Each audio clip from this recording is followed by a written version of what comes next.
அவள் மட்டும் அப்படித்தான். திரைப்பட முன்னோட்டம். ஓர் அழகிய கிராமம். அதில் ஒரு அழகான குடும்பத்தில் பிறந்தவள்தான் இந்த கதையின் நாயகி. அவர் நன்றாக படித்ததால் அவருக்கு வெளியூரில் வேலை கிடைத்தது. ஆனால் தங்குவதற்கு இடம் கிடைக்கவில்லை. தேடிக்கொண்டே இருந்தார். வெளியூரில் வேலை செய்தாலும் குறைவான சம்பளம்தான்.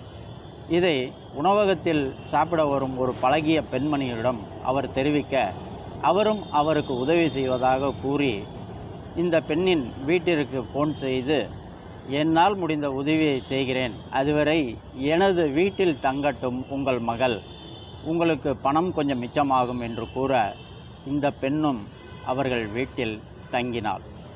நாளடைவில் ஒரு நாள் என்ன நடந்தது தெரியுமா? அந்த பெண் கர்ப்பமானாள்.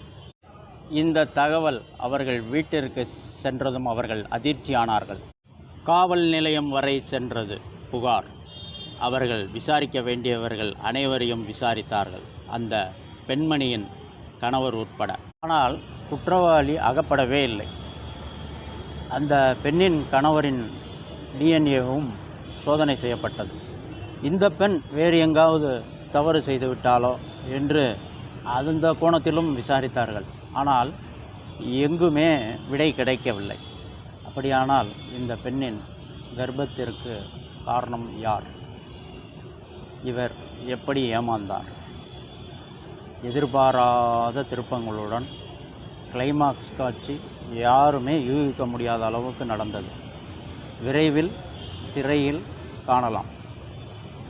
நன்றி, வணக்கம். குற்றவாளி சிக்கினான். ஆனால் எப்படி சிக்கினான்? கதை, திரைக்கதை, வசனம், இயக்கம் கோ. வெங்கடேசன். வெளியூர் வேலைக்கு செல்லும் பெண்கள் மிகவும் விழிப்புணர்வுடன் இருக்க வேண்டும் என்பதற்காகவே இந்த படம். நன்றி.